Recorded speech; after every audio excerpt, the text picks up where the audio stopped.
Welcome. I put forward and present the all-metal clipper lighter. Probably the finest achievement that humanity can come up with when compared with nature and creation itself. But for all the nice sort of weighty feeling about it, it has a finite amount of gas. The flint has a finite period of use. Nothing is eternal. It's certainly not an eternal flame. I wanted to share, this is Monday the 17th of June, I wanted to share the experience. We're only halfway through the day.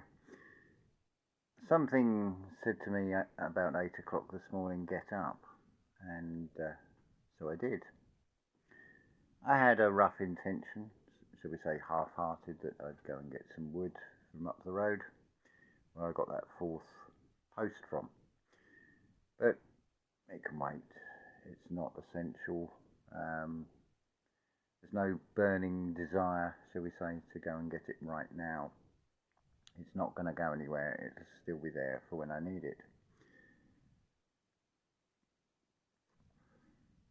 So this morning I got a message that came through at 7 o'clock this morning from this particular gentle man.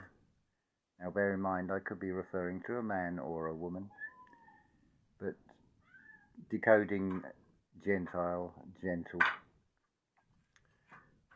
and offering alternatives. If you're wondering what the clattering is, that's Junus exploring. I digest and I digress.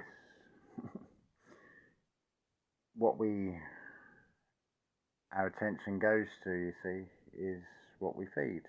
So it sort of fed into the video, that noise and distraction, but it hasn't derailed me, or it hasn't detracted me or distracted me, which ties in perfectly with what happened next. I listened to Lana latest video on the void.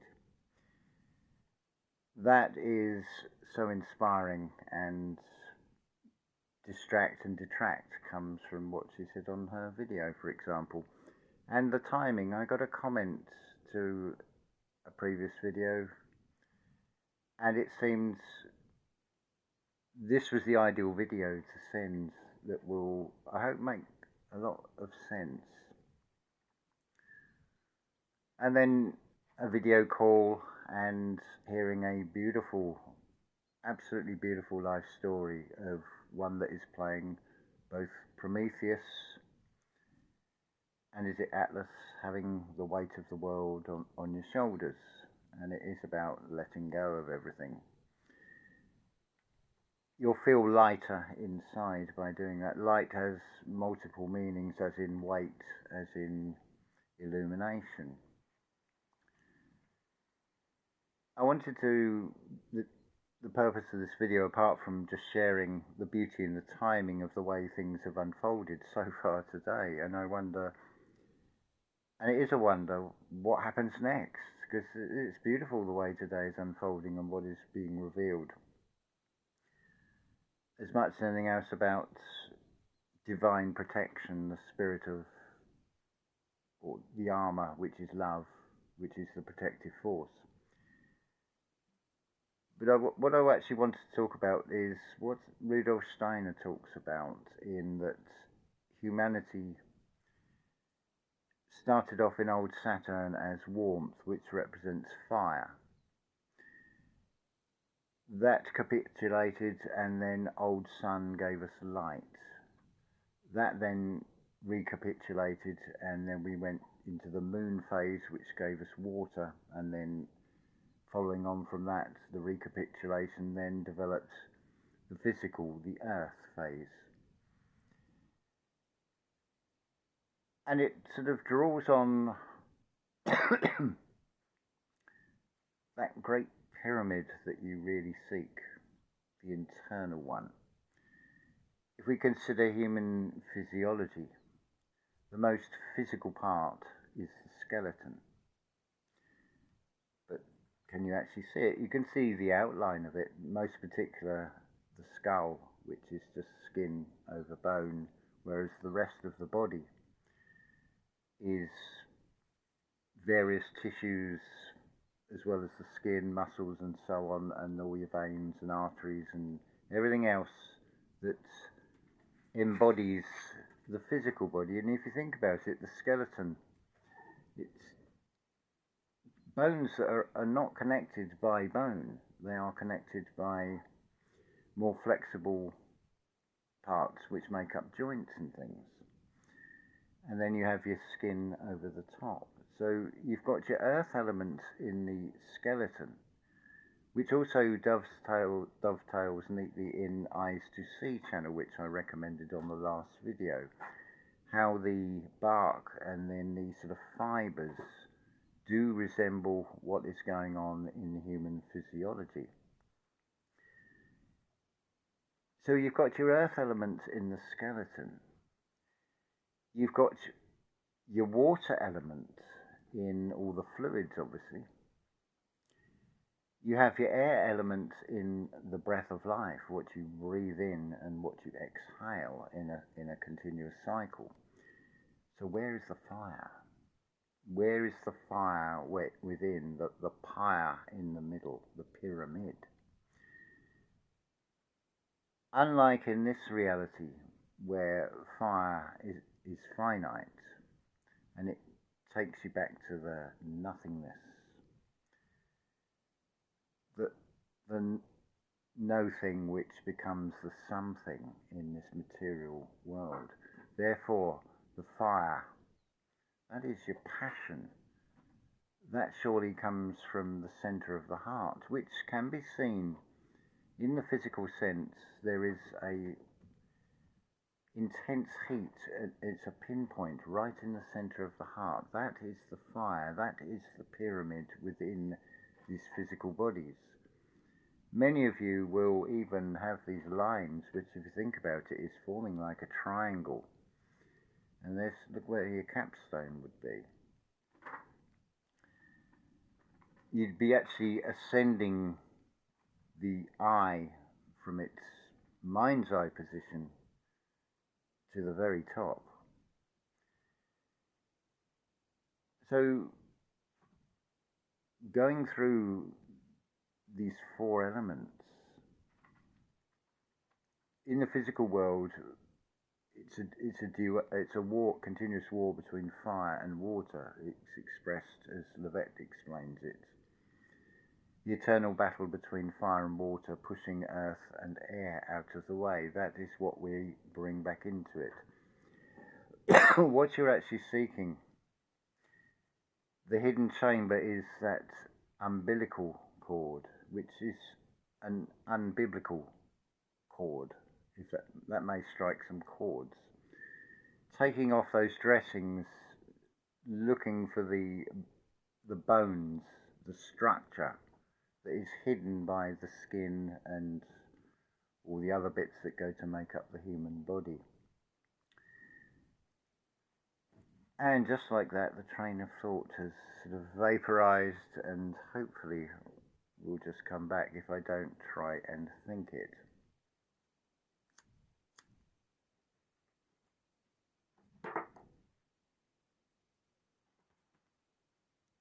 It will come back.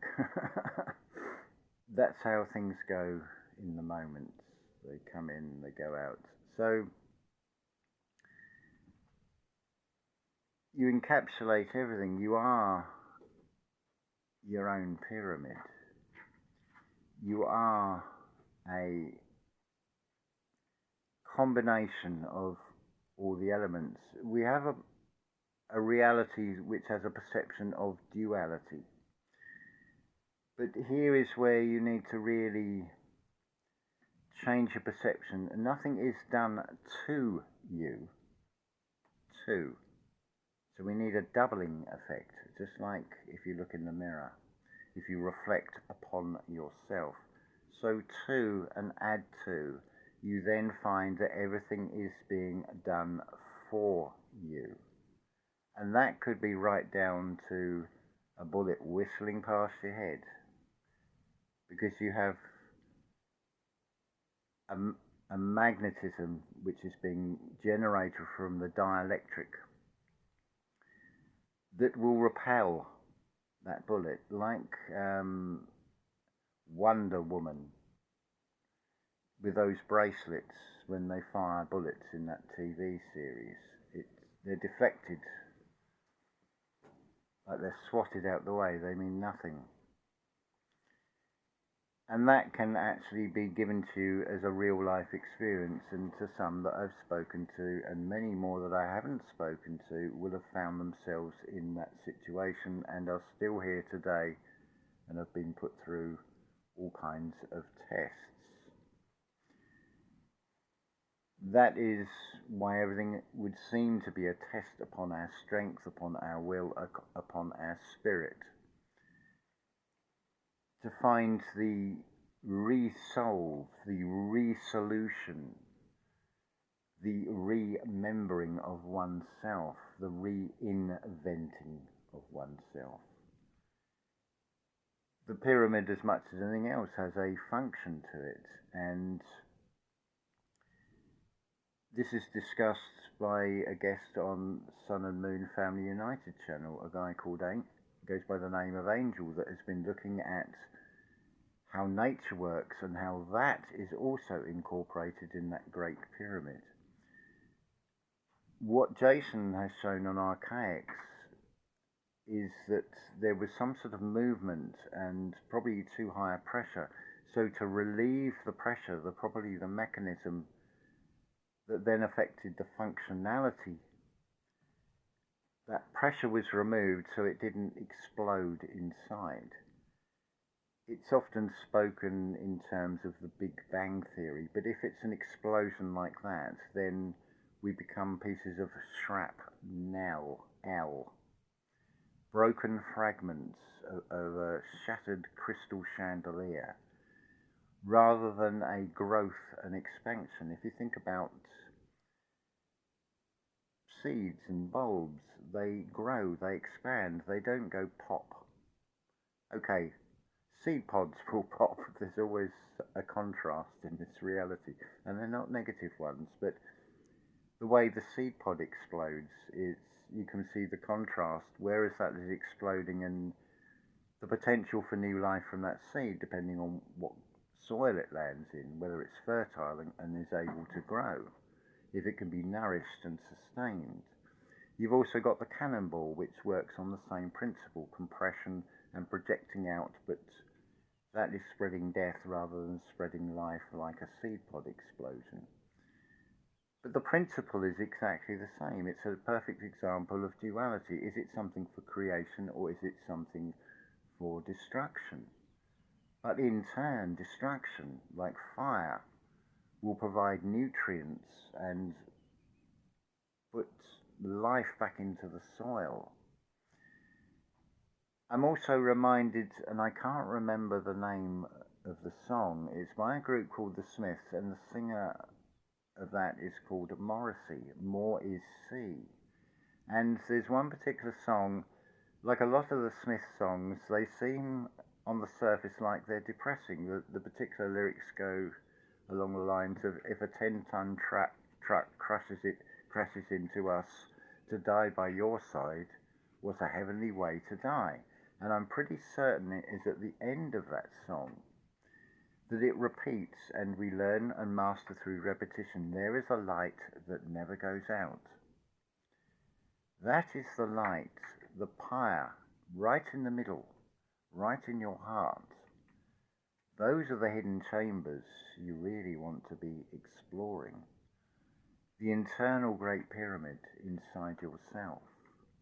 To find that fire, to recognize that water element, to recognize the earth element, and to recognize also the one that you can't actually see, the air element. If you think about it, can you see air, or do you just see the effect of the air, the effect that it has on things, whether it's destructive or whatever?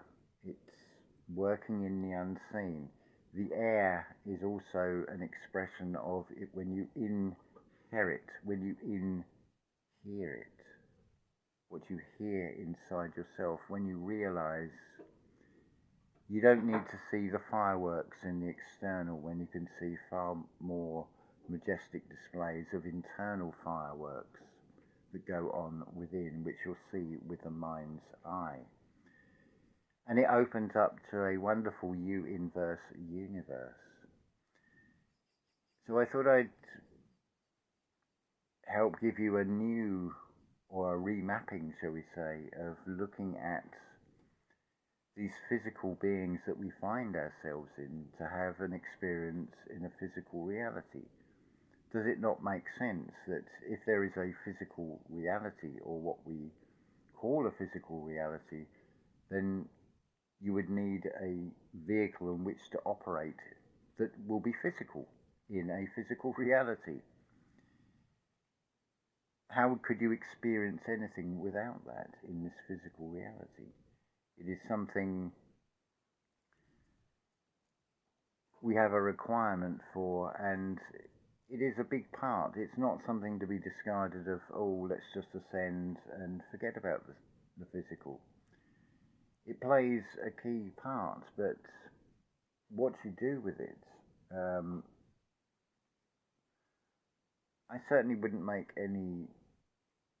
I have done in the past, and I have advocated certain diets and things, but I would say go with what feels right to you. But also learn the language of what's being interpreted. You may get a picture of, I'm thinking something like a burger, a beef burger. Is it the actual beef burger that your body is saying it wants, or is it the combination of the ingredients? Could you replace the flesh with a different type of flesh, like a mushroom? If it's going to come down to your metabolism, your digestion system, your blood type, as whether something is good or not so good for you. It is, after all, about finding the balance, but we remember it is the evening and the morning was the first day, and that keeps repeating. So the evening is to realize that it is not being done to you, it is being done for you. That is the doubling effect. The 4 is the door, because when you reel eyes, single eye, rather than these 2 that are just to take in information, but not to judge. The conscious mind will try, of course, and part of that is a protection, but it's bringing it in so it works all in alignment, that balance within oneself. So you have a realm of duality, you have a perception of things being done to you, but remember, there is always a contrast, so 2 becomes 4. 4 is the door. Things are being done for you to see. They're just reflections. But we can focus with a perspective and just draw further. If we have a negative perspective, well, don't be surprised if you get more of something negative, because that is where your focus is. So it's bringing yourself back to center. The easiest way is with the air, with the breath, by the slow, focused breathing, which knocks out those thoughts immediately. And then consider the contrast of that. What is it showing you? It's a reflection. So left becomes right, right becomes left. It shows there is a switch of polarity, which is a reflection to saying, you need to also reflect your polarity on how you're seeing things and see that there is a positive as well as a negative, and come back to center. If you think about it, the Christian ministers, when they do the if you look at the across bit, you've got the line, the alignment. You're crossing yourself. in a ritual symbolically, but it also reveals the balance between the two and on the vertical as well. The crux of the I fiction. It doesn't matter whether it was historical, it doesn't matter whether it was real. It has certainly been told enough times that many believe that it is literal and real. But what is more important is the message that is in that, to find the balance and the alignment both on the linear and on the vertical. So you then rise above that because you can see both sides, you can see things in balance. That will change your entire world, your entire universe, which is all internal because how you feel will change. Again, it comes back to the diets. It's like if you believe something is going to harm you. I mean, there's a fine line between the knowing that things that can and also the belief which is going to reinforce. It's a material realm to experience material things, but once a lesson is learned and you've had the experience, then let's look for the next, or let's let the next experience come. Just as today, I had a sort of half-hearted plan. I've accomplished the bits that need doing, the life-threatening ones, which is the watering. But turn of events, what a beautiful sequence of events, what beauty in the timing of something told me to get up, something told me to check the phone, check the notifications, to watch a particular video, which was Lana's one. I shall put the link in the description. It's definitely one I feel will benefit many of you. Because it is down to you to do that internal work, each and every one of you. We're now in June, so we've gone past the middle of May. So if you think about it, it doesn't matter whether you believe it or not, because time will tell anyway. The 2040 Phoenix event. That means you've still got just under 16 years to process everything and weigh it all up inside. And don't forget, within those 16 years or so, you're going to gain an awful lot more experience of things. So how good is that? It's just whether you can reflect upon what you're seeing, what is being presented to you, and be able to see the doubling effects, that it is a reflection, and therefore find that it is being done for you. That is the equalization, the equation, the 11, which is now just being and resting. So you've got your 11, which is a 4 is a door again. It's your 2 pillars, but it's also that way. It's like a double plus, a win-win, you could say. Hopefully that has helped, given you another perspective on this thing we call life, which is a file. And think of a prison cell, how often it's shown with using a metal file to cut the bars. A file and a life sentence, and so on. We could keep going on with this, but as always, unconditional love to you all.